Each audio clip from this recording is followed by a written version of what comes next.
नमस्कार, आप देख रहे हैं न्यूज़ 18 इंडिया। मैं हूं आपके साथ प्रीति रघुनंदन। पीएम का हाथ किसानों के साथ, ये बात हम क्यों कह रहे हैं आपको बता देते हैं। दरअसल किसानों के मुद्दे पर अब से थोड़ी देर पहले गृह मंत्री अमित शाह और कृषि मंत्री नरेंद्र सिंह तोमर के बीच दिल्ली बीजेपी मुख्यालय में एक अहम बैठक हुई है।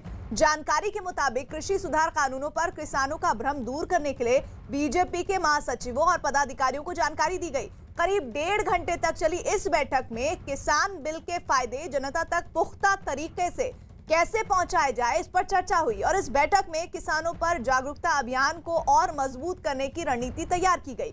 आने वाले 15 दिनों तक बीजेपी कृषि सुधार कानूनों पर अभियान इसी तरह तेज रफ्तार से चलाएगी। और इसी खबर पर बात करने के लिए हमारे साथ हमारे सहयोगी जुड़ रहे हैं। अमित पांडे बीजेपी मुख्यालय से जुड़ रहे हैं, अमित सिंह जुड़ रहे हैं सिंघू बॉर्डर से, दीपक बिष्ट है गाजीपुर बॉर्डर से। लेकिन अमित पांडे, पहले मैं आपका रुख करना चाहती हूं, यानी कि इस बैठक के खत्म होने के बाद साफ संदेश है कि जब नया साल आएगा यानी 2021 आएगा तो बहुत कुछ साफ हो जाएगा किसानों को इन सुधारों को लेकर।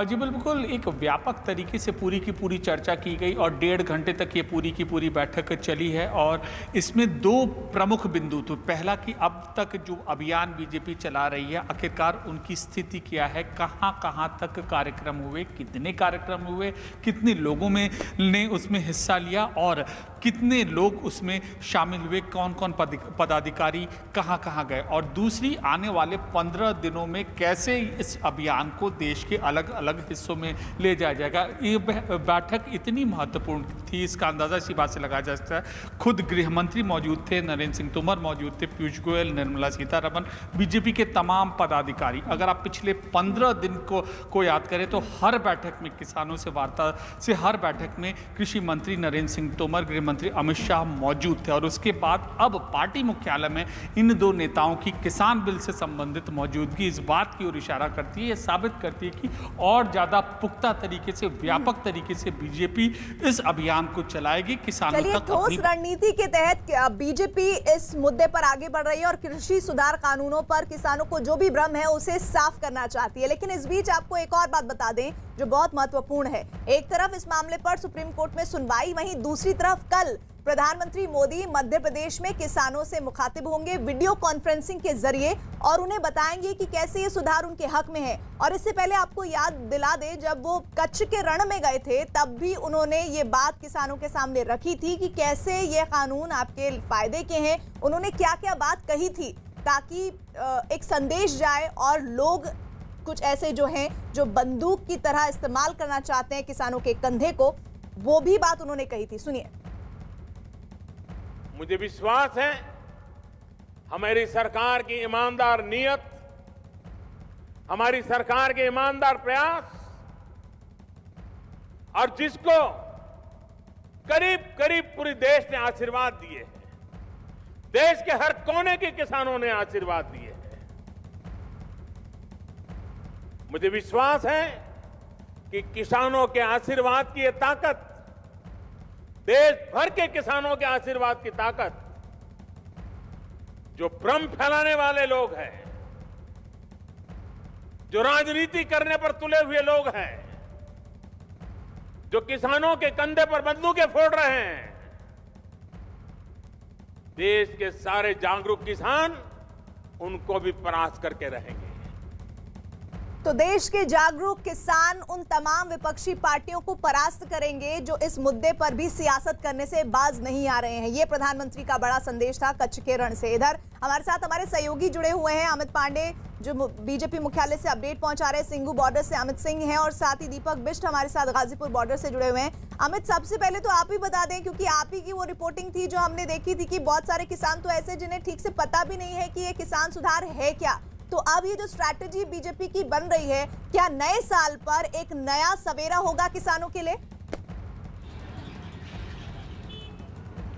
जी हाँ, बिल्कुल। जिस तरीके से खुद प्रधानमंत्री ने मोर्चा संभाल लिया है, खुद प्रधानमंत्री मध्य प्रदेश में अब जाकर वहाँ के अन्नदाताओं को बताएंगे कृषि सुधार आंदोलन बिल कानून के बारे में, तो जाहिर तौर पे अब किसानों के लिए जिस तरीके से हमने बीते कल देखा, गन्ना किसानों के लिए 3500 करोड़ की राहत राशि दी गई है और उससे सीधे अकाउंट में किसानों को जाएगा। तो इससे ये साफ होता है कि जो 2021 होने वाला है वो किसानों के लिए होने वाला है। एक तस्वीर मैं आपको यहाँ पर दिखाना चाहूँगा प्रीति, यहाँ पर तस्वीरों के जरिए मैं आपको दिखाना चाहूँगा कि जो हरीश साल्वे आज सुप्रीम कोर्ट में वो दिक्कतों को लेकर बोल रहे थे, जो आम आदमी की दिक्कतों को लेकर, तो वो ये दिक्कतें हैं। और खासतौर से सुप्रीम कोर्ट ने भी ये कहा कि प्रदर्शन हर कोई कर सकता है, लेकिन इससे किसी को दिक्कत ना हो। तो फिलहाल सुप्रीम कोर्ट ने बातचीत का रास्ता अपनाने के लिए कहा है और इसके लिए सुप्रीम कोर्ट ने कहा कि एक कमेटी बनाने की बात जाहिर की है कि उस कमेटी में हर कोई होगा और उसके बाद बातचीत के जरिए इस पूरे मुद्दे को सुलझाने की कोशिश की जाएगी। प्रीति जी, 23,000 ग्राम पंचायतों को संबोधित कल करने वाले हैं प्रधानमंत्री। मैं रुक कर लेती हूं दीपक का। दीपक, गाजीपुर में जो किसान मौजूद हैं वो क्या कह रहे हैं इन तमाम घटनाक्रमों पर?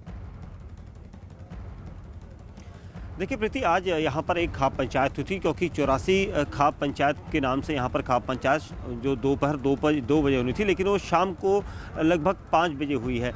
और उसमें नरेश टिकैत जो किसान नेता थे उन्होंने संबोधित किया है किसानों को, लेकिन रणनीति के तौर पर जब हमने उनसे सवाल किया तो उनका यही कहना था और उन्होंने मंच से ये भी कहा कि किसान भी 2 कदम पीछे हो जाएंगे और सरकार भी 2 कदम पीछे आए। तो कुल मिला के ये कहा जा सकता है कि अभी भी रणनीति पर जो है अलग अलग तरीके से काम किया जा रहा है। हर किसान संगठन की अलग अलग रणनीति है और यहाँ पर जिस तरह से उन्होंने खाप पंचायत के सामने ये कहा कि 2 कदम सरकार भी पीछे हटे, 2 कदम हम भी पीछे हटेंगे, तो इसका मतलब साफ है कि कहीं ना कहीं किसान भी चाहते हैं कि अब बातचीत जो है जल्द से जल्द हो जाए। वहीं दूसरी तरफ सरकार के प्रयास जो है वो लगातार तेज हो रहे हैं और जाहिर सी बात है कि ये ज़रूरी है, क्योंकि हर किसान तक उस बिल जो 3 बिल बनाए गए हैं उनकी हकीकत जो है सरकार किसानों के सामने रखे, क्योंकि पहले भी यहाँ पर भ्रम का जाल बुनाया गया था और भ्रम ना हो, किसी तरह की कोई परेशानी ना हो, क्योंकि किसान हितों के लिए ये बिल बनाया गया है। और यही वजह है कि किसानों की अगली रणनीति अब सरकार से किस तरह से बातचीत की होगी, ये देखना होगा। किसानों की अगली रणनीति पर आप कुछ बोल रहे हैं दीपक, उस पर मैं कुछ आवाजें इस दौरान आपके पीछे से सुन रही हूँ जिसमें मैं समझ पा रही हूँ कुछ नारेबाजी हो रही है। वो नारेबाजी किस एवज में हो रही है, जरा ये भी कलेक्ट करके रखिएगा। दोबारा आपके पास आऊंगी। इधर कृषि सुधार कानूनों पर किसानों का भ्रम दूर करने के लिए बीजेपी देश भर में किसान सम्मेलन कर रही है और इसी कड़ी में आज यूपी के मुख्यमंत्री योगी आदित्यनाथ ने बरेली में किसान सम्मेलन को संबोधित किया। इसके अलावा केंद्र सरकार ने किसानों के हित में उठाए गए कदमों की जानकारी देने के लिए एक बुकलेट भी जारी की है। कृषि सुधार कानून पर सम्मेलन, बीजेपी का कई जगहों पर किसान सम्मेलन, किसानों के लिए पुस्तिका भी जारी। कृषि सुधार कानून पर केंद्र सरकार का पक्ष रखने के लिए बीजेपी ने देश भर में किसान सम्मेलन का जो अभियान चलाया है, उसी कड़ी में आज भी पार्टी के कई दिग्गज नेताओं ने रैलियां की। आज इस मुद्दे पर उत्तर प्रदेश में खासी गहमा गहमी रही। लखनऊ से लेकर बरेली तक बड़ी जनसभाएं हुई, जिनमें बड़ी संख्या में किसान पहुंचे। कृषि सुधार कानून पर फैलाए जा रहे भ्रम को दूर करने का जिम्मा बरेली की रैली में खुद मुख्यमंत्री योगी आदित्यनाथ ने संभाला। सीएम योगी ने कृषि सुधार कानूनों पर विपक्ष के दावों को भ्रमजाल बताया और दावा किया कि राम मंदिर का विरोध करने से लेकर कश्मीर में आर्टिकल 370 की हिमायत करने वाले ही कृषि सुधार कानून का विरोध कर रहे हैं। भारत की शासता पर प्रहार करने वाले लोग नहीं चाहते थे कि अयोध्या में भगवान राम का मंदिर बने, और हमारा किसान तो जब मिलता है राम राम ही कहता है, उसका संबोधन ही राम राम का होता है। सुबह मिले शाम मिले राम राम, और अगर प्रियजन गुजर गए तो राम नाम सत्य है कहकर के अंतिम यात्रा भी निकाल लेते हैं। यानी पूरा जीवन जन्म से लेकर के अंतिम यात्रा तक एक शब्द हमारे साथ चलता है। मुख्यमंत्री योगी ने किसानों को समझाया कि मोदी सरकार किसानों को फसलों की एमएसपी दिलवाने के लिए ही नया कानून लेकर आई। उन्होंने इस बात का विस्तार से जिक्र किया कि किस तरह कृषि सुधार कानून किसानों के लिए फायदे वाला है। कृषि संबंधी सुधार के लिए जो कानून भारत सरकार ने बनाए हैं, यह किसानों की जमीनों को किसी को भी कब्जा करने की छूट नहीं देती है।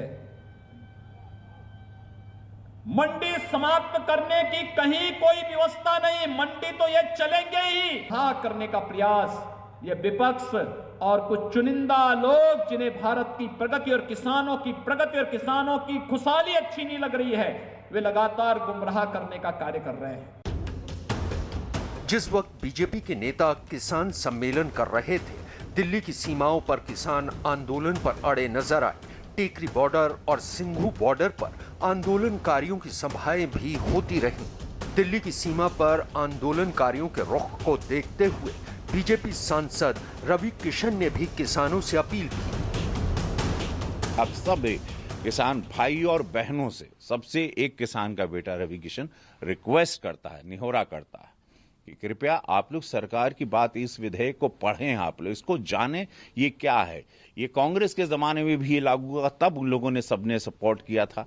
शरद पवार साहब ने, एनसीपी ने भी सपोर्ट किया था। अगर आप देखेंगे ये पूरा पास्ट आप इस पार्लियामेंट का उठाएं तो इन लोगों की सरकार की नीतियों में ये सारी चीजें रखी गई थी। बाकायदा चिट्ठी पत्री आदान प्रदान हुआ था कि हम लोग इस तरह से खुला मंडी करेंगे। आंदोलनकारी किसानों के रुख को देखते हुए केंद्र सरकार ने उन्हें समझाने में पूरी ताकत झोंक दी है। एक तरफ किसान सम्मेलन किए जा रहे हैं तो दूसरी तरफ आंदोलन पर अड़े किसान नेताओं से लगातार बातचीत कर उनकी शंकाओं के समाधान की कोशिश जारी है। अब केंद्र सरकार ने एक कदम और आगे बढ़ाया है और इस कानून पर फैले भ्रम को दूर करने के साथ ही मोदी सरकार के किसानों के हित में उठाए गए कदमों की जानकारी देने के लिए एक पुस्तिका जारी की है। इस पुस्तिका में मोदी सरकार का सिखों से कितना गहरा नाता रहा है, ये जताने की कोशिश की गई है। पुस्तिका का नाम है पीएम मोदी और उनकी सरकार का सिखों के साथ विशेष संबंध। अन्नदाता नाम से जो बुकलेट बीजेपी की पब्लिश हुई है, सरकार की तरफ से हुई है, उसमें गुजरात के मुख्यमंत्री रहते प्रधानमंत्री जी ने किसान की दृष्टि कैसे रखी किसान के प्रश्नों पर, और पानी बीमा और सब में जिस तरह से काम किया, सब निर्णय उसमें है। और मुझे विश्वास है ये अभी लोग बहुत ये सरकारी किताब अच्छी उसको लोग मांग रहे हैं। किसान आंदोलन के लंबा खिंचने के बाद सरकार के उठाए कदमों का असर भी दिखने लगा है। कई किसान संगठनों ने कृषि सुधार कानून के मुद्दे पर केंद्र सरकार को अपना समर्थन दिया है।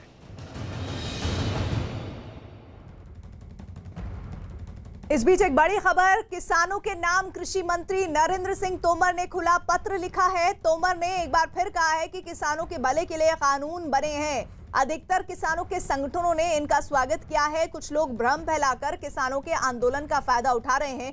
चिट्ठी में कृषि मंत्री ने कहा है कि एमएसपी हमेशा बनी रहेगी। पिछले सालों से ज्यादा एमएसपी अभी दी गई है। मंडियां भी बनी रहेंगी। कृषि मंत्री ने किसानों से किसी के बहकावे में न आकर तथ्यों के हिसाब से विचार करने का अनुरोध किया है। हमारे साथ हमारे सहयोगी विक्रांत यादव इस खबर पर जुड़ रहे हैं। विक्रांत, पहले तो बीजेपी मुख्यालय पर बैठक और फिर तोमर का ये खुला पत्र, क्या संदेश है किसानों को? देखिए, बिल्कुल एक बड़ी बैठक हुई जिसमें कृषि मंत्री भी शामिल हुए, गृह मंत्री अमित शाह भी शामिल हुए और जो बातचीत में शामिल थे पीयूष गोयल वो भी शामिल हुए, वित्त मंत्री भी उस बैठक में थी और तमाम जो बीजेपी के जितने भी बड़े नेता है, जो महासचिव है पार्टी के, वो भी उस बैठक में थे। अब मुख्य तौर पर बीजेपी की तरफ से, सरकार की तरफ से ये पहल की गई है। केंद्रीय कृषि मंत्री ने एक खुला पत्र लिखा किसानों के नाम पर और इस पत्र को अगर हम पूरे को पढ़े, 8 पन्नों का ये पत्र है, उसमें साफ तौर पर ये कहा गया है कि किसानों को लेकर के इस बिल से क्या क्या फायदे हैं। इसमें साफ ये कहा गया है कि एमएसपी कहीं नहीं जाएगी और एमएसपी पिछले सालों के मुकाबले ज्यादा दी गई है और मंडी भी लगातार बनी रहेगी और कुछ लोग इस आंदोलन का फायदा उठाने की कोशिश कर रहे हैं, उनसे किसानों को बचने की सलाह दी गई है। और ये कहा है कि किसानों को भी ये देखना चाहिए कि क्या किन चीजों को लेकर के, किन बातों को लेकर के उनका आंदोलन शुरू हुआ था और अब किस तरह की बातें उनके आंदोलन में सामने आ रही हैं। तो एक तरह से पूरे खुले पत्र में कृषि मंत्री की तरफ से अपील की गई है कि किसान किसी के ये राजनीतिक भ्रम में ना आकर के तथ्यों के आधार पर फैसला करें और उसी के आधार पर अपना आगे की बातचीत करें और जो बातें किसान कानून के असली तथ्य हैं उनको एक बार सोचे समझे और ये देखें कि वो किसानों के भलाई के लिए ही क्या ये कहना उचित है इस वक्त की जिस तरह की तेजी अभी मैं मौजूदा सरकार में देख रही हूँ वो मैं परसों से ज्यादा महसूस कर रही हूँ। परसों से लेकर कल का दिन भी गया, आज का दिन सुनवाई का दिन था, कल प्रधानमंत्री मध्य प्रदेश के किसानों से वीडियो कॉन्फ्रेंसिंग के जरिए जुड़ने वाले हैं। आज जिस तरह की जानकारी आप दे रहे हैं लग ऐसा रहा है कि नए साल की शुरुआत से पहले ये पूरा मसला सरकार सुलझा लेगी। देखिए सरकार सुलझाना चाहती है क्योंकि सरकार को भी ये मालूम है कि किसानों का एक वर्ग जो है वो आंदोलन कर रहा है और देश के बाकी राज्यों में किसानों को किसी तरह की इस बिल को लेकर के आपत्ति नहीं है। तो सरकार यही समझाना चाहती है कि जो आपत्तियां इन आंदोलन कर रहे किसानों की थी वो भी दूर करने की पहल की गई है, लेकिन बातचीत जो हो रही थी किसानों और सरकार के बीच में वो एक तरह से पूरी तरह से टूट गई थी, उसमें एक बड़ा गतिरोध आ गया था। तो सरकार की अब कोशिश है कि बाकी अपने जो साधन है जैसे खुला पत्र ये लिखा गया और बाकी जो साधन है उनके जरिए सरकार अपनी बात पहुंचा रही है। सरकार की कोशिश यही है कि इस समय क्योंकि कोरोना का समय है और ठंड का भी समय है तो इस समय आंदोलन करना किसी तरीके से उचित नहीं है। जो मांग किसान कर रहे थे वो मांगे मानी गई है। ये जो मानवीय एंगल है ये बहुत ज्यादा सरकार पर हावी है और इसीलिए सरकार बहुत तेजी में नजर आ रही है। विक्रांत जिस तरह से लगातार जानकारी दे रहे हैं तो मैंने खुला पत्र लिखा है, किसानों को कहा है कि आप किसी के बहकावे में मत आइए और जो भी बात है आपके मन में उस पर बात की जाएगी, आपकी शंकाओं को किसी भी कीमत पर दूर किया जाएगा। इधर किसान आंदोलन पर सुप्रीम कोर्ट में आज अहम सुनवाई हुई है। आंदोलन को लेकर सुप्रीम कोर्ट ने सख्त टिप्पणी की है कि पूरे शहर को बंधक नहीं बनाया जा सकता। आंदोलन के मुताबिक वो कानून पर रोक की बात नहीं कर रही है, सिर्फ बातचीत के लिए माहौल बनाने की कोशिश कर रही है। सुप्रीम कोर्ट ने कहा है कि प्रदर्शन किसानों का हक है और प्रदर्शन के अधिकारों में कटौती नहीं कर सकते हैं, लेकिन दूसरे नागरिकों के अधिकारों का भी उल्लंघन नहीं होना चाहिए। इसके अलावा चीफ जस्टिस ने कहा है कि केंद्र और किसानों को बात करनी होगी। अदालत ने कहा कि हम एक निष्पक्ष और स्वतंत्र समिति के बारे में सोच रहे हैं जिसके सामने दोनों पक्ष अपनी बात रखेंगे। सुप्रीम कोर्ट ने कहा कि प्रदर्शन तब तक संवैधानिक है जब तक वो संपत्ति या जीवन को नुकसान नहीं पहुंचाता है। प्रदर्शन इस तरह से हो कि आम लोग परेशानी में ना पड़े। वहीं सरकार की तरफ से दलील दी गई है कि प्रदर्शन की वजह से दिल्ली एनसीआर के लोगों को दिक्कतें आ रही हैं, ट्रांसपोर्ट पर असर हो रहा है, दूध फल और सब्जियों के दाम बढ़ गए हैं।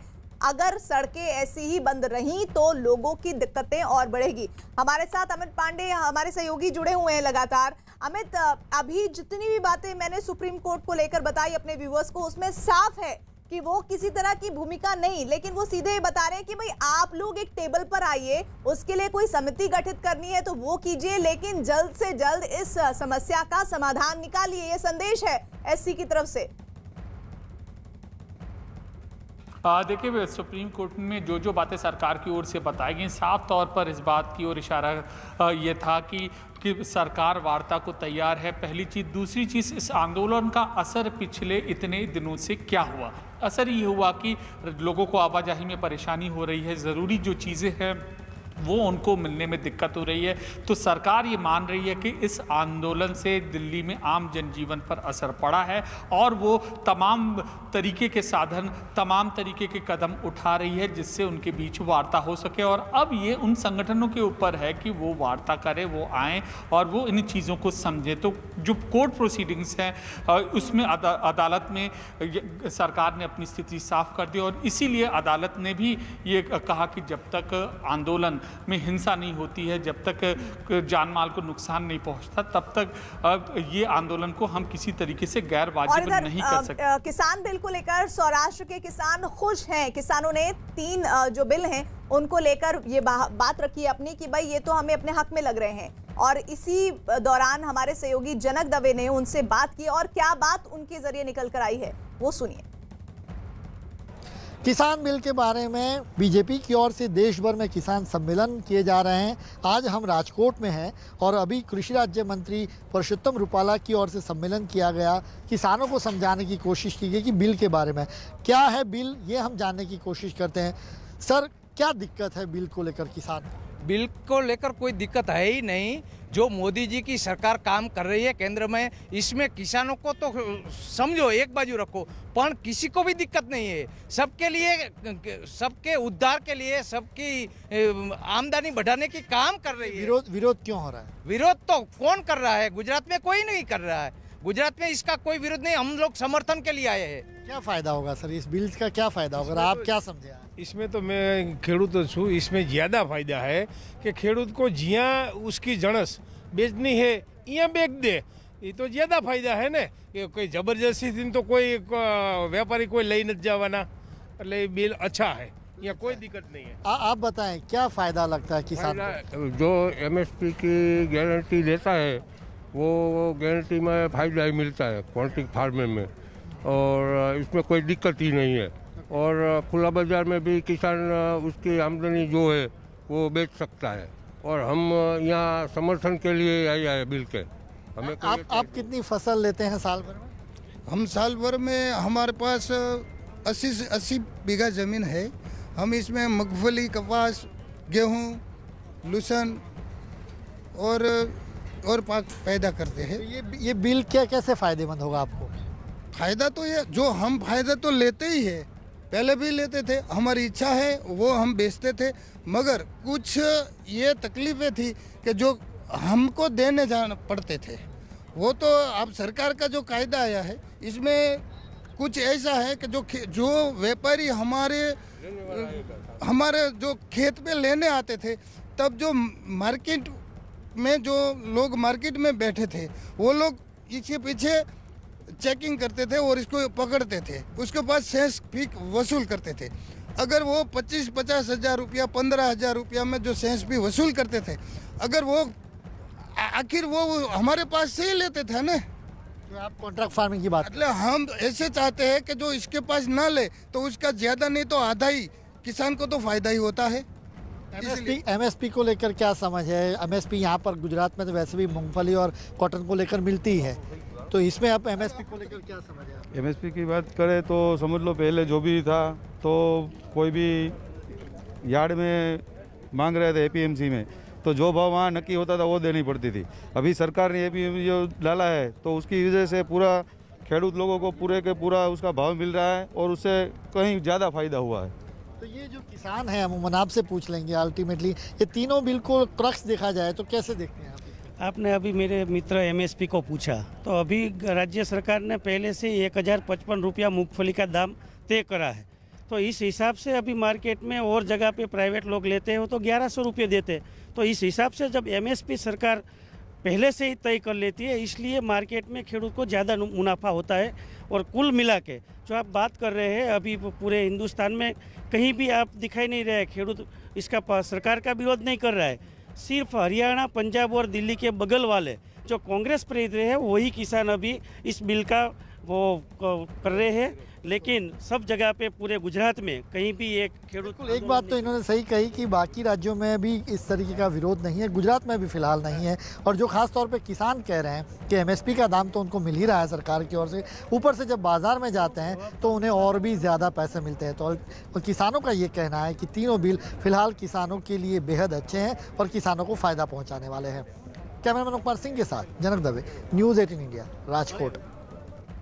तो राजकोट के किसानों को ऐसा नहीं लगता, उत्तर प्रदेश के भी कुछ किसानों से बात किया, उनको भी ऐसा नहीं लगता। मैं गाजीपुर में हमारे सहयोगी दीपक मौजूद है, उनका रुख कर लेती हूँ कि वहां के किसानों को अभी क्या लग रहा है इस सुधार को लेकर। साथ ही वो जो नारेबाजी हो रही थी वो भी दीपक बता दीजिएगा।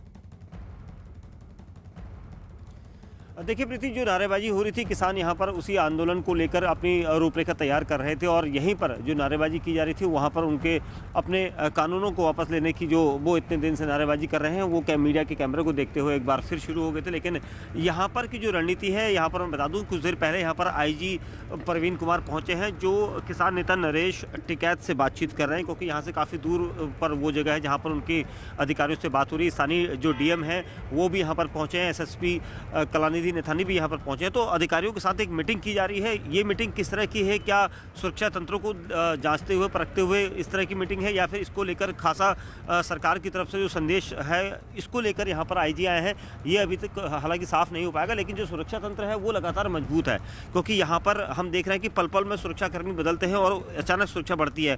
किसान हालांकि आज की जो रणनीति है, उनकी जो खाप पंचायत 84 यहाँ पर बैठी हुई थी, जिसमें से लगभग 50 गाँव के लोग खाप पंचायत में शामिल हुए थे, ये कहा जा रहा था। और वहाँ पर सिर्फ एक ही बात की गई है नरेश टिकैत के द्वारा कि सरकार 2 कदम पीछे हटे और 2 कदम किसान भी पीछे हटेंगे। यानी ये साफ कहना चाह रहे थे कि कहीं ना कहीं वो भी चाहते हैं कि आपस में जो है फटाफट कुछ ना कुछ ऐसा कदम उठाया जाए ताकि जिससे किसानों को भी हित मिले और उसके साथ ही यहाँ पर जो आंदोलन है वो भी खत्म हो। लेकिन कब ये आंदोलन खत्म होगा ये उन्होंने नहीं कहा, सिर्फ यही बात कही कि सरकार को भी झुकना होगा ताकि हम अपनी बात मनवा सकें। अब ये रणनीति का एक हिस्सा है या फिर अगली क्या रणनीति होगी ये देखना होगा। प्रीति, और तस्वीरें जब आप ये बात रख रहे थे दीपक, तो साथ में ठंड से ठिठुरते किसानों की हम चला रहे थे। सिंगू बॉर्डर से अमित हमारे साथ हैं। अमित, आप लोग लगातार ये कवरेज कर रहे हैं, एक आंदोलन वो किसान कर रहे हैं, दूसरा एक टफनेस आप लोग भी महसूस करवा रहे हैं जो हम यहाँ रहते हुए देख सकते हैं। इस वक्त बताइए कि क्या ऐसा लग रहा है हालात कुछ बदलते हुए इन 21 दिनों में?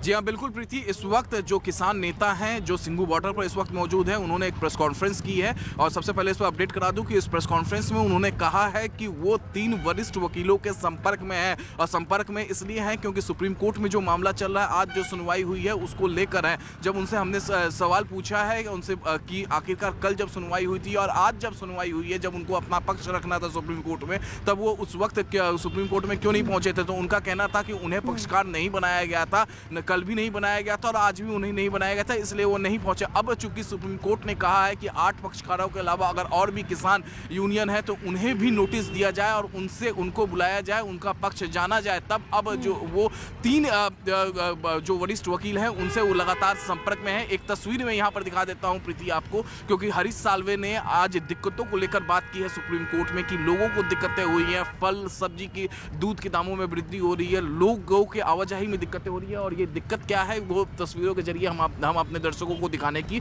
कोशिश कर रहे हैं। ये सुबह और शाम कई किलोमीटर का लंबा जाम यहाँ पर देखने को मिलता है और इस तरीके से ट्रैफिक पुलिस के जवान जो है खड़े होकर इस जाम से लोगों को छुटकारा दिलाते हैं। कई ट्रैफिक पुलिस के जवान को यहाँ पर डिप्यूट किया गया है और आप कैमरे में भी इस वक्त देख सकते हैं, कैमरे के लेंस जहाँ तक पहुँचेगा आपको केवल जाम ही जाम दिखेगा।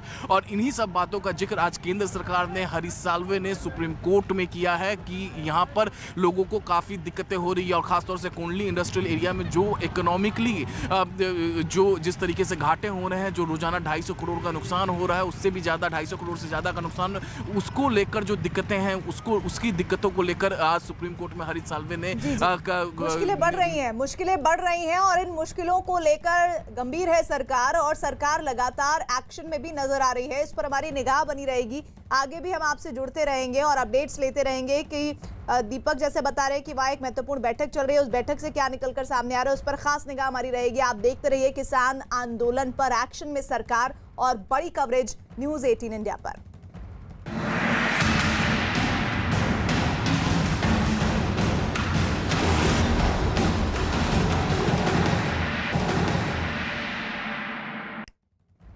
बड़ी खबर आ रही है इस वक्त दिल्ली से। दिल्ली विधानसभा के विशेष सत्र में मुख्यमंत्री अरविंद केजरीवाल ने कृषि सुधार कानून की कॉपी फाड़ दी है। कृषि सुधार कानूनों का विरोध करते हुए केजरीवाल ने केंद्र से 3 कानूनों को रद्द करने की मांग की।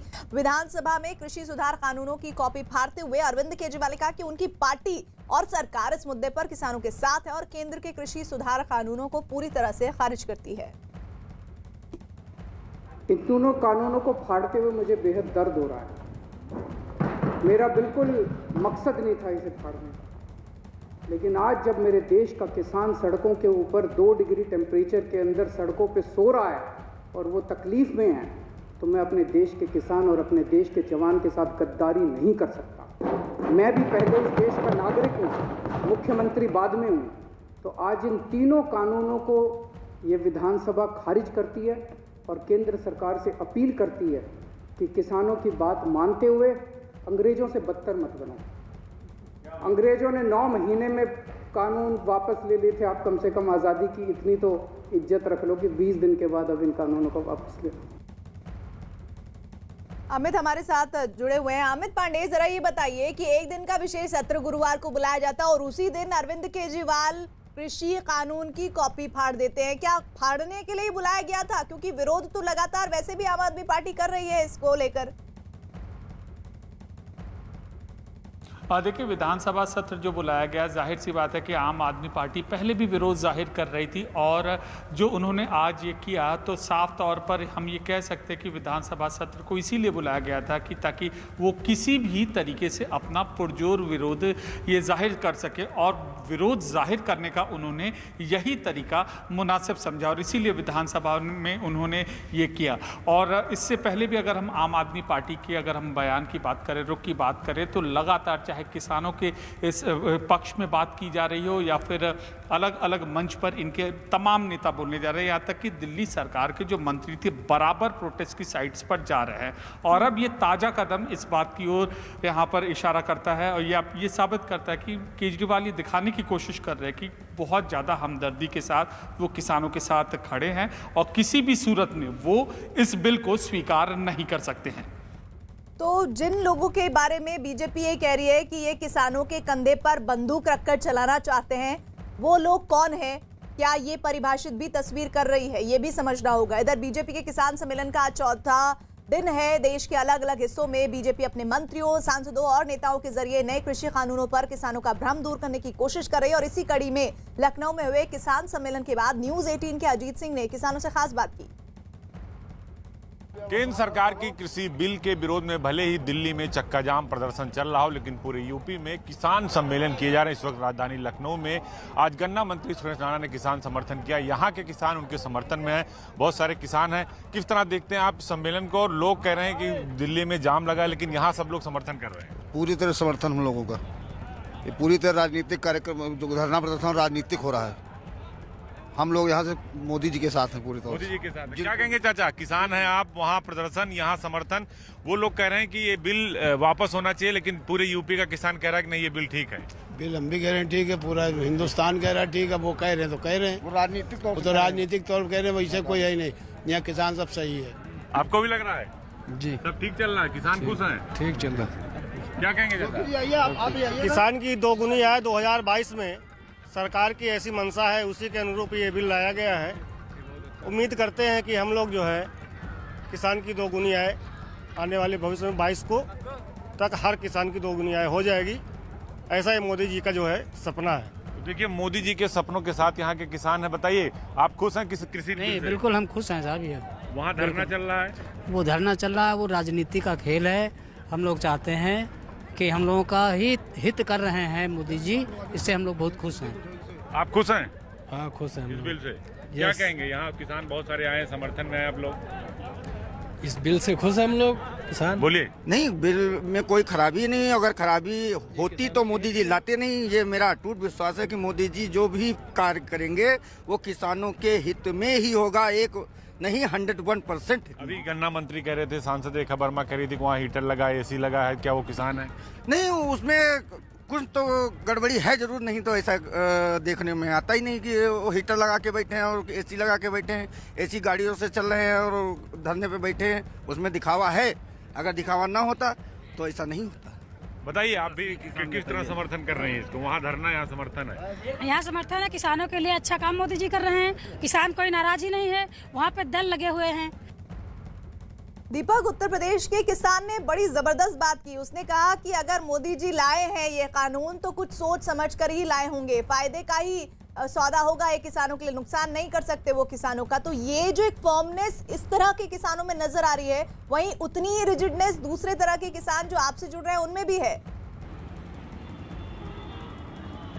बिल्कुल निश्चित तौर पर प्रीति, क्योंकि जो बिल आया है उसको लेकर पहले से ही केंद्र सरकार आशान्वित थी और जो भी बिल आता है उसको लेकर पहले से ही एक प्रक्रिया होती है, पूरी रणनीति के तहत बनाया जाता है ताकि फ़ायदा मिले। और यहाँ पर किसानों को फ़ायदा मिल रहा है। जिन लोगों ने आप सामने आकर बात कर खुलकर बात करनी चाहिए और चाहे किसी भी किसान सम्मेलन की बात कहें, वहीं दूसरी तरफ मैं अपने कैमरा पर्सन नसीब सिंह से कहूँगा कि वो शॉर्ट दिखाते रहें।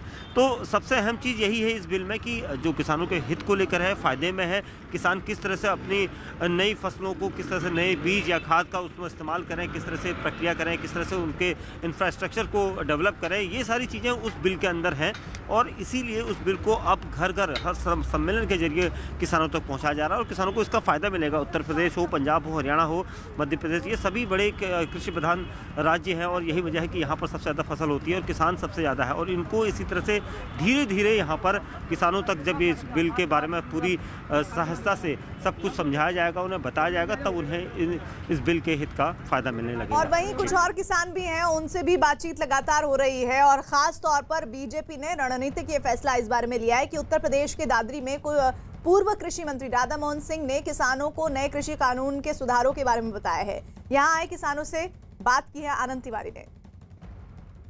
इस वक्त हम गौतम बुद्ध नगर के दादरी में मौजूद है और यहाँ पर बीजेपी किसान सम्मेलन का आयोजन हुआ है, जहाँ पर सरकार ने जो किसान बिल लेकर आई है उसके फायदे बताए जा रहे हैं। हमारे साथ तमाम यहाँ पर किसान मौजूद हैं और लोग यहाँ के मौजूद है गौतम बुद्ध नगर से, उनसे जानने की कोशिश करते हैं चौपाल के जरिए कि वो इस बिल पर अपनी क्या राय रखते हैं और जिस तरह से धरने प्रदर्शन लगातार हो रहे हैं उस पर इन तमाम लोगों की क्या राय है। सर, यहाँ पर किसान बिल के फायदे बताए जा रहे हैं, आपका क्या कहना है? ये जो विदेशी जो लोग आकर के हमारे भारत में जो नाश कर रहे हैं ना, उनकी साजिश की वजह से ही किसानों को बरगलाया जा रहा है। मोदी जैसा कोई काम ना करा है ना करेगा जिंदगी में। बताइए, एमएसपी को लेके किसानों के अंदर डर है, मंडियां खत्म हो जाएगी उसको लेके किसानों के अंदर है, आप क्या कहना चाहेंगे? मोदी जी जो कर रहे हैं बहुत अच्छा कर रहे हैं। मैं फौज से रिटायर हूँ और जो फौज के लिए उन्होंने करा मोदी जी के अलावा कोई नहीं कर सकता है। ये सबसे बड़े मोदी जी के साथ हैं। आप कहाँ से आए चाचा? बुलंदशहर से। आप भी किसान हैं? हाँ जी। लेकिन किसानों के अंदर कुछ डर है, उस पर आपका क्या राय है कि एमएसपी को लेके डर है, मंडियों को लेके डर है? आप भी किसान हैं, आप यहाँ पर आए कि किसान के समर्थन में ये बिल? कोई डर नहीं है हमें, जब तक मोदी जिंदाबाद है हमारे जो है, हमें कोई किसानों को कोई किसी किस्म का डर नहीं है। मोदी जो कर रहे हैं वो अच्छा ही कर रहे हैं हमारे लिए। जो सरकार कर रही है किसानों के लिए बिल्कुल अच्छा कर रही है। जो लोग भ्रमित करके अन्य किसान बना के वहाँ सड़कों पे बिठा रखे हैं वो सब बिजनेसमैन और ठेकेदार बैठे हुए हैं। आप क्या कहना चाहेंगे? सरकार के समर्थन में जो सरकार कर रही है हमारे हित, किसान के हित में है और हम साथ हैं। हमारे सुप्रीम कोर्ट तक को दखल देना पड़ा है, रोड बंद है, लोगों को दिक्कतें हो रही हैं। देखो, ये जो बिचौलिए हैं उनका इच्छा ही ये है कि हम इस सरकार को जनता को भ्रमित कर कर सरकार के कार्यों को रुकावट डालें और जनता और किसान हम सब अच्छी तरह समझ रहे हैं कि ये लोग केवल भ्रमित करने काम कर रहे हैं और बिचौलिए अपना कमाई का धंधा लूटने का व्यापार बनाने का खोलने का तैयारी कर रहे हैं। अमित का रुख कर लेते हैं, सिंगू बौरस से हमारे साथ है। अमित, कुछ गहमा गहमी पिछली बार आप बता रहे थे, कुछ पता चल पा रहा है कि वहां अब क्या कुछ हो रहा है? जी, फिलहाल जो है जितने भी किसान यूनियन के नेता थे उन्होंने एक बैठक की है और बैठक करने के बाद उन्होंने प्रेस कॉन्फ्रेंस की है प्रीति, और प्रेस कॉन्फ्रेंस में उन्होंने कहा कि 3 जो वरिष्ठ वकील हैं सुप्रीम कोर्ट के उनसे वो लगातार विचार विमर्श कर रहे हैं और जो आज सुनवाई हुई है सुप्रीम कोर्ट में उस बाबत उनका विचार विमर्श चल रहा है कि अब अगर उनको नोटिस दिया जाता है, क्योंकि सुप्रीम कोर्ट ने साफ साफ लफ्ज़ों में कहा कि केवल ये 8 पक्षकार ही नहीं, अगर और भी किसान यूनियन है तो उनको सुप्रीम कोर्ट का नोटिस दिया जाए। सुप्रीम कोर्ट ने ये साफ साफ लफ्ज़ों में कहा, तो जाहिर तौर पर 40 यहाँ पर किसान यूनियन है जो लगातार प्रदर्शन कर रहे हैं, तो ये इन सभी यूनियन के पास अगर सुप्रीम कोर्ट का नोटिस पहुंचता है तो उनको अब जवाब देना पड़ेगा, उनको कोर्ट में हाजिर होना होगा, अपना पक्ष बताना पड़ेगा कि आखिरकार वो सड़क पर क्यों प्रदर्शन कर रहे हैं, क्योंकि सुप्रीम कोर्ट ने ये साफ कहा कि प्रदर्शन करना सबका हक है, लेकिन उस प्रदर्शन से दूसरों को दिक्कत ना आए इसका भी ख्याल रखने की जरूरत है। और उसी पर हरीश साल्वे ने सुप्रीम कोर्ट में केवल हरीश साल्वे ही नहीं, solicitor general Tushar Mehta, attorney general Venugopal, वो सभी लोगों ने बताया कि क्या क्या दिक्कतें दिल्ली वासियों को हो रही है। जिस तरीके से सबसे बड़ी जिम्मेदारी अब सरकार की हो जाती है अमित, कि सरकार किस तरह से इस पूरे मामले को सुलझाती है और ये एजिटेशन, ये आंदोलन खत्म करवाती है। इधर केंद्रीय मंत्री रविशंकर प्रसाद ने नए कृषि कानूनों को लेकर किसानों से बात की है। उन्होंने दावा किया कि एमएसपी जारी रहेगी और मंडियां खत्म नहीं होंगी। साथ ही उन्होंने बताया कि किसानों से बातचीत का रास्ता खुला हुआ है। हमारे साथ है केंद्रीय मंत्री रविशंकर प्रसाद, उनसे हम बात करते हैं। सर, न्यूज़ 18 पर खबर देखने के बाद आपने जब ट्वीट किया और वह ई-कॉमर्स के माध्यम से समस्तीपुर के किसानों को फायदा हुआ, कैसे देखते हैं सर से? देखिए, पहली बात आप देखिए, हमारा एक कॉमन सर्विस सेंटर है, वो देश का बड़ा आंदोलन बन गया है। जब हम 14 में इस विभाग के मंत्री, वो IT विभाग के अंतर्गत आता है, उनकी संख्या लगभग 80,000 थी, आज वो 4 लाख लगभग हो गया है। हर ग्राम पंचायत में वो डिजिटल सेवाएं देते हैं, जमीन का रिकॉर्ड, पासपोर्ट बनाना, रेलवे टिकटिंग करना, पेंशन पहुंचाना, डिजिटल लिटरेसी का काम करना, कई काम वो करते हैं। कई जगह उन्होंने बैंकिंग का काम शुरू किया है, अच्छा लगता है। लगभग 12 लाख बच्चे काम करते हैं। तो उन्होंने एक ई-मार्ट बनाया है एक स्टार्टअप के माध्यम से, जिसके माध्यम से वो किसान और बाजार को जोड़ देते हैं। तो जैसे मुझे मालूम हुआ तो मैंने उनको कहा देखो इसकी मदद करो। वहाँ वो पहुँचे और जैसा आपने दिखाया, वो जो ओम प्रकाश यादव किसान को अपनी गोभी को नष्ट कर रहा था, उसको दिल्ली का एक बाजार मिल गया और 10 गुने दाम पर उसकी 4000 किलो गोभी बिक गई, जो इलाहाबाद के साथ बाजार में बिक भी गई। तो घर पे मंडी पहुंची, डिजिटल मंडी, घर पे ट्रक पहुंचा, उसने लोड किया, किसान को कोई परेशानी नहीं और उसके अकाउंट में पैसे पहुंच गए। तो ये जो नए अवसर पैदा हो रहे हैं, मैंने पहले भी त्रिपुरा में पाइनएप्पल के किसानों को दिक्कत हो रही थी, तो वहाँ से उनके किसानों का मुंबई पहुँच गया और दुबई पहुँच गया और ऑलमोस्ट 4 गुना 5 गुना दाम पर उनको मिला। ऐसा देश में बहुत काम हो रहा है। ये जो किसानों का कानून नया बनाया है माननीय प्रधानमंत्री जी ने, उनकी अगुवाई में, ये किसानों के लिए अवसर पैदा करता है। उनको मंडी समाप्त नहीं होगी, लेकिन किसानों के ऊपर कोई दबाव नहीं, मंडी में ही बेचो।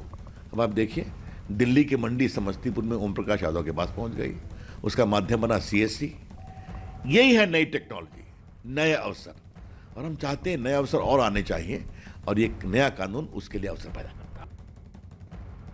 तो किसानों के लिए नया अवसर है, किसानों के लिए ये सुधार नए अवसर के साथ साथ एक नया उजाला है, एक उम्मीद की किरण है जो उन्हें और ज्यादा तरक्की से भरा हुआ नजर आता हुआ जरूर दिखेगा। अगले साल तक ये कहा जा रहा है कि ये तस्वीर बहुत कुछ साफ हो जाएगी किसानों के लिए, क्योंकि बीजेपी लगातार कैंपेन कर रही है, किसान सम्मेलन कर रही है। हमारे सहयोगी लगातार जुड़े रहे, दीपक बिष्ट गाजीपुर बॉर्डर से, साथ ही सिंगू बॉर्डर से अमित आपका, साथ ही अमित पांडे बीजेपी मुख्यालय से तमाम अपडेट और साथ ही जो ब्रेकिंग न्यूज आ रही थी उस पर आपने हमारी जानकारी को बढ़ाया, इसके लिए आप सभी का बहुत बहुत धन्यवाद। एक ब्रेक हम ले रहे हैं, लेकिन किसान आंदोलन पर हर अपडेट आप सबसे पहले देख सकते हैं न्यूज़ 18 पर।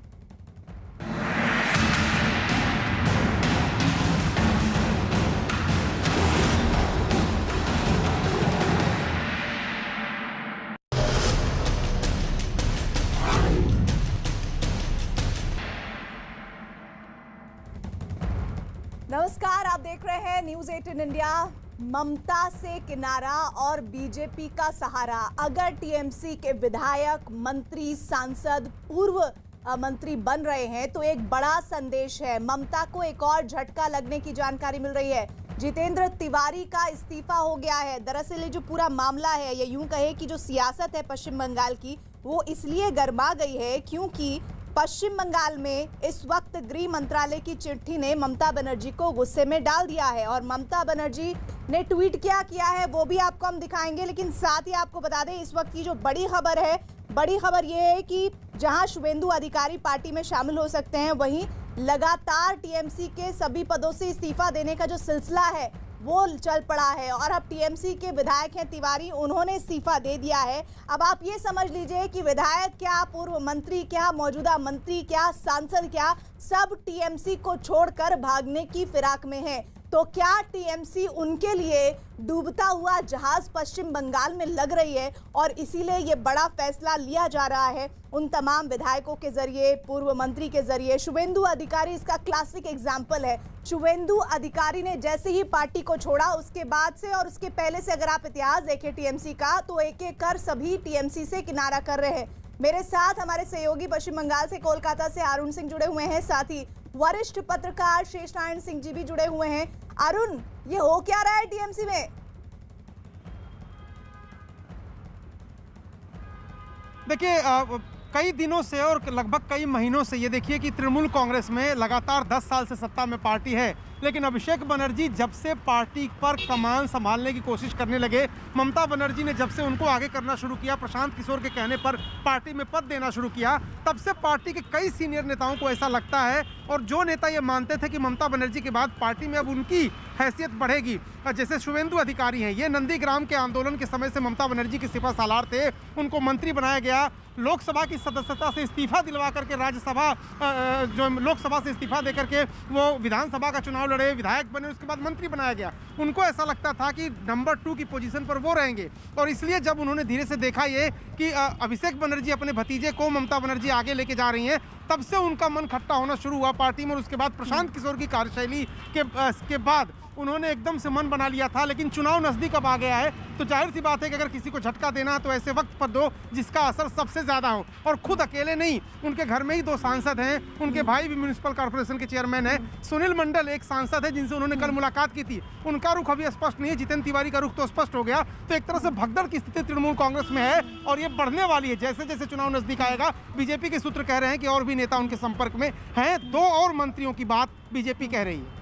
तो अरुण जैसा बता रहे हैं शेष जी, मेरे पास पूरी लिस्ट है इस वक्त। राजीव बनर्जी मंत्री बंगाल के, पूर्व मंत्री बंगाल के शुभेंदु अधिकारी, साथ ही जितेंद्र तिवारी का नाम जिसकी जिक्र अभी हम कर रहे थे, बेचार राम मन्ना है जिसमें जगदीश बसनुया है, हाजी नियामत शेख है, सुनील मंडल है। ये भगदड़ सी क्यों मच रही है? ये तस्वीर टीएमसी के लिए एन चुनाव 6 महीने से भी कम वक्त का समय है, बहुत अच्छे संकेत तो नहीं है। नहीं, अच्छे क्या बहुत बुरे संकेत हैं। इससे बुरा क्या होगा? जहाँ पे अपने को बहुत मजबूत मानती थी मेदिनीपुर डिवीजन में कि वहाँ के जो जिले हैं वहाँ उनकी बड़ी मजबूती थी, वहाँ के जो सबसे मजबूत किला है वही उनका सबसे बड़ा सिपह सालार वो जा रहा है, तो वो तो पूरा मेदिनीपुर डिवीजन लेके जाएगा। शाहरुख ने भी बताया उनके घर में ही सब 2-2 MP हैं और मंडल जो है ये तो जाएंगे ही। जितेंद्र तिवारी, अब बर्धमान कमिश्नरी का भी इंतजाम हो गया, आसनसोल वहीं तो है। तो ये जहां बहुत मजबूत थी वहां बहुत कमजोर होती जा रही। और अभी तो नेता जा रहे हैं, अभी उसके बाद देखेंगे जो सड़क पे यहाँ पे मारपीट करने वाले लोग हैं, बदमाश लोग हैं, वो भी भागेंगे कि भैया यहाँ से भागो, नहीं तो अगली सरकार आते ही तो लोग फिर मारेंगे। तो पश्चिम बंगाल में क्या बड़ा रहता है, कार्यकर्ता जहाँ सुरक्षित महसूस करता है वहीं जाता है। तो मुझे लगता है कि ये जो प्रशांत किशोर की इसको अभिषेक बनर्जी को आगे बढ़ाने का जो मशवरा था वो बहुत बुरी तरह से बैकफायर कर गया है। और ये अब ये सिलसिला अब जैसे आज कल परसों में वहाँ होंगे वो श्री अमित शाह, उनके मंच पे इनकी ज्वाइनिंग अगर होती है तो पूरी दुनिया में टेलीविजन दिखाएगा ही उसको। उसके बाद फिर अगले हफ्ते किसी और का कर देंगे। और जो सत्ता के लालच में जो लोग पॉलिटिक्स में होते हैं, वो जो सत्ता जाते दिखती है तो वो तुरंत शिप को जब्त करते हैं, वही हो रहा है। और ये बहुत ही इनके यहाँ भी हुआ था। जो तृणमूल कांग्रेस बनाया था तो कांग्रेस लगभग डेजर्ट हो गई थी, सारे लोगों को लेके चली आई थी। लेकिन इनकी बेसिक पॉलिटिक्स में जहाँ गड़बड़ी है, अरुण इसको बेहतर एक्सप्लेन करेंगे कि आपकी पार्टी बनी ही थी ग्रास रूट वर्कर्स के लिए, और आपने उसमें ऊपर से लाके हेलीकॉप्टर से बैठा दिया एक प्रशांत किशोर को और एक अपने भतीजा श्री को, जो मूलतः बता रहे थे 25 लाख का चश्मा और 25 लाख की कार, 50 लाख की कार पे घूमते हैं, उनको आपने बैठा दिया। तो ये जो लोग नंदीग्राम में गोली चली थी, खून की नदियां बही थी और उसमें शुभेंदु अधिकारी थे, एक गोली लगी होती तो जय श्री राम हो गए होते। तो आज वो लोग जो हैं वो ठगे से महसूस तो करेंगे ही, और वो जा रहे हैं तो जाएंगे। अब ममता लेफ्ट का शासन जिस बिना पर टीएमसी ने उखाड़ फेंका था शेष जी, और उसी पॉलिसी पर अब चलती हुई नजर खुद आ रही है टीएमसी। और यही नाराजगी सबसे बड़ी इस वक्त है टीएमसी के विधायकों की, मंत्रियों की, पूर्व मंत्रियों की, यहाँ तक कि सांसदों की। और ऐसे में एक भगदड़ सी मची हुई है। इस बीच आपको बता दें, ममता बनर्जी, सियासत तो घमासान पश्चिम बंगाल में है ही, एकदम उफान पर है। इस बीच खबर ये आ रही है कि ममता बनर्जी ने एक ट्वीट किया है। दरअसल ये पूरा मामला क्या है बता दें। गृह मंत्रालय की चिट्ठी ने ममता बनर्जी को भड़का दिया है। ममता बनर्जी ने ट्वीट कर केंद्र के आदेश का विरोध किया। बंगाल की सीएम ने केंद्र के कदम को असंवैधानिक बताया और ममता के मुताबिक अधिकारियों का तबादला नियमों का उल्लंघन है। ममता के ट्वीट में ये कहा गया है कि शक्तियां अपनी जो ताकत है उसका गलत इस्तेमाल कर रही हैं। तीनों आईपीएस के तबादले ने केंद्र सरकार, और साथ ही साथ आपको बता दें बीजेपी को लेकर उन्होंने बड़ा हमला किया है। उन्होंने लिखा है कि तीनों आईपीएस के तबादले ने केंद्र और ममता बनर्जी के बीच सनातनी को बढ़ाया है। और सीएम ममता बनर्जी ने कहा है कि केंद्र राज्य के अधिकार क्षेत्र का अतिक्रमण कर रहा है, ये असंवैधानिक है और पूरी तरह से अस्वीकार्य है। ममता सरकार ने पहले भी इन तीनों अधिकारियों को केंद्र को देने से इनकार कर दिया था। हम बार बार ये बता चुके हैं कि वाकई में बिल्कुल सही बात हो सकती है ममता बनर्जी की, लेकिन जो अंतिम फैसला है वो किस तरह से केंद्र सरकार के हाथों में हो सकता है या फिर जिस तरह से प्रशासनिक स्ट्रक्चर लोकतंत्र में काम करता है उसमें राज्यों के अलावा भी कुछ अधिकार है जो अगर रूल आउट किए जाए राज्य सरकार के कानूनों को, नियमों को, तो वो अमल में लाए जा सकते हैं और उसी के तहत मुमकिन है ये फैसला किया जाएगा। अरुण, ये जरा बताइए ये फैसला कैसे लिया गया है जिस पर बहुत तिलमिला गई है ममता बनर्जी? देखिए, बड़ी बात यह है कि जेपी नड्डा के काफिले पर जो हमला हुआ था, 3 आईपीएस अधिकारी ऐसे थे, केंद्र को ऐसा लगता है, गृह मंत्रालय को ऐसा लगता है कि उनकी भूमिका उसमें संदिग्ध है, लॉ एंड ऑर्डर सिचुएशन संभालने के लिए उन्होंने जरूरी कदम नहीं उठाए। उनमें से एक आईपीएस अधिकारी ऐसे भी हैं जो पिछले दिनों ममता बनर्जी का एक दौरे के दौरान पैर छू रहे थे, यानी वो सत्ता के करीबी हैं। अब केंद्रीय गृह मंत्रालय के पास अधिकार है कि किसी भी आईपीएस को वो केंद्रीय प्रतिनियुक्ति पर, डेपुटेशन जिसे कहते हैं, उस पर बुला सकता है। मैंने कई पूर्व नौकरशाहों से, आईपीएस अधिकारियों से बात की, उनका कहना था कि हीला हवाली अपनी जगह पर है, लेकिन स्पष्ट रूप से सर्विस रूल और प्रशासनिक तथ्य कहते हैं कि कोई भी आईपीएस अगर केंद्र सरकार यानी गृह मंत्रालय उनको बुलाती है डेपुटेशन पर या कहीं नियुक्त करती है तो उनको जाना ही पड़ेगा। ममता बनर्जी पॉलिटिकल संदेश देने के लिए कुछ दिन हीला हवाली कर सकती हैं, उनको नहीं भेज सकती हैं, लेकिन आखिरकार आईपीएस अधिकारियों को गृह मंत्रालय के बुलावे पर दिल्ली जाना पड़ेगा, चाहे देर कितनी भी हो जाए। तो इसमें सिर्फ राजनीति हो रही है, सियासत हो रही है। अब चाहे ममता बनर्जी बीजेपी पर यह आरोप लगाए या बीजेपी ममता बनर्जी पर लगाए, लेकिन एक बात इसमें जो तथ्य है वो यही कि आईपीएस अधिकारियों को अगर गृह मंत्रालय बुलाएगा तो उनको केंद्रीय प्रतिनियुक्ति पर जाना पड़ेगा। जी अरुण, मैं आपके पास आऊंगी, लेकिन इस बीच खबर ये है कि पश्चिम बंगाल के राज्यपाल जगदीप धनखड़ ने ममता बनर्जी के अधिकारियों को बुलाया है और ये कहा है कि शुभेंदु अधिकारी की चिंता से वो वाकिफ करा रहे हैं। चिंता ये शुभेंदु अधिकारी की कि उनकी जान को खतरा है, उन पर किसी तरह का हमला हो सकता है और इसी के तहत उन्होंने ममता बनर्जी के अधिकारियों को बुलाया है। और इससे पहले शुभेंदु अधिकारी ने राज्यपाल को एक चिट्ठी लिखी थी जिसमें उन्होंने लिखा था कि ममता सरकार और बंगाल पुलिस राजनीतिक बदले की भावना से उनके खिलाफ कार्रवाई कर सकती है। और अपनी चिट्ठी में शुभेंदु अधिकारी ने आशंका जताई थी कि उन्हें आपराधिक मामलों में फंसाया भी जा सकता है और इसलिए राज्यपाल अपने अधिकार का इस्तेमाल करते हुए उनकी सुरक्षा को सुनिश्चित करे।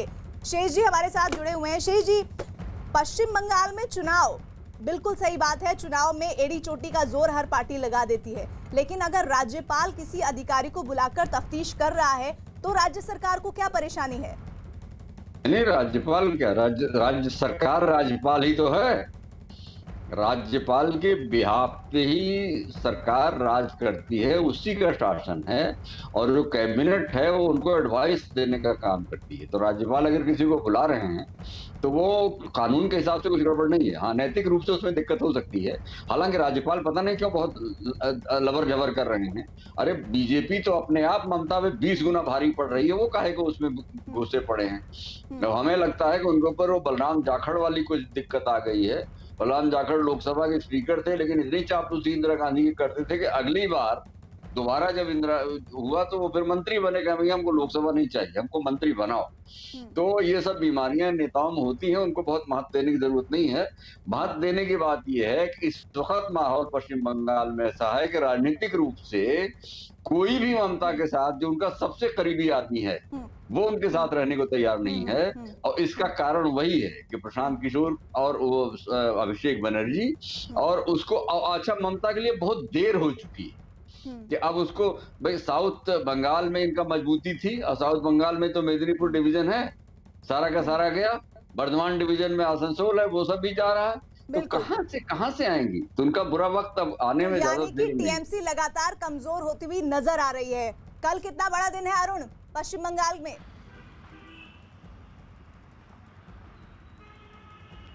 देखिए, पश्चिम बंगाल की सियासत तो किस करवट लेगी, 6 महीने में चुनाव है, वो सब कुछ स्पष्ट हो जाएगा। लेकिन शुभेंदु अधिकारी पर सबकी नजर होनी चाहिए। शुभेंदु अधिकारी बहुत रसूखदार नेता और हेमंत बिश्व शर्मा के कैलिबर के नेता हैं, तो क्या वो तृणमूल कांग्रेस छोड़ करके बीजेपी को सत्ता में ला पाएंगे, इस पर सबकी नजर होगी अगर वो बीजेपी में शामिल होते हैं। लेकिन बीजेपी में शामिल होने की जो उनकी शर्तें हैं, क्या बीजेपी उसको मान लेती है, इस पर भी अगले आने वाले दिनों में नजर बनी रहेगी। और पश्चिम बंगाल से सबसे बड़ी खबर आज के दिन में अगर मैं कहूँ तो शुभेंदु अधिकारी के इर्द गिर्द ही घूम रही है। तो शुभेंदु अधिकारी किस तरह से और भी हलचल को तेज कर सकते हैं, ये कितना बड़ा संकेत है? क्योंकि अभी हम शुभेंदु अधिकारी से पहले उनके रहते हुए जब उन्होंने इस्तीफा दिया और फिर आज देख रहे हैं तो ये भगदड़ तो मची हुई है। तो आने वाले दिनों में क्या संकेत है टीएमसी के लिए? हो चुकी देखिए, टीएमसी के लिए संकेत साफ है कि जो भी उनके नाराज नेता हैं। जी अरुण, देखिए टीएमसी के लिए संकेत साफ है और अब उनके हाथ से मुझे लगता है कि गाड़ी निकल चुकी है। अब वो नेताओं को मनाने की कोशिश भी करेंगे तो नेता मानने वाले नहीं, लेकिन जिन लोगों ने मन बना लिया या बैक चैनल बातचीत कर ली है वो आज नहीं 2 महीने बाद पार्टी छोड़ेंगे ही। शुभेंदु अधिकारी कोई आज के नाराज नहीं है, अगर उनको मनाना होता तो ममता बनर्जी बहुत पहले मना चुकी होती, लेकिन अब वो पानी जब सर से ऊपर गुजर जाता है तो लोग जो अपना फैसला कर लेते हैं उसको दिखाने में देरी भले करें। तो इस तरह के कई नेता और हैं और जिनका नाम तो चलिए कल के दिन पर पश्चिम बंगाल की सियासत में खास निगाह बनी रहेगी। और अभी सीधे हम चलते हैं पश्चिम बंगाल के जबरदस्त विश्लेषण के लिए। आर पार देखिए अमीश के साथ।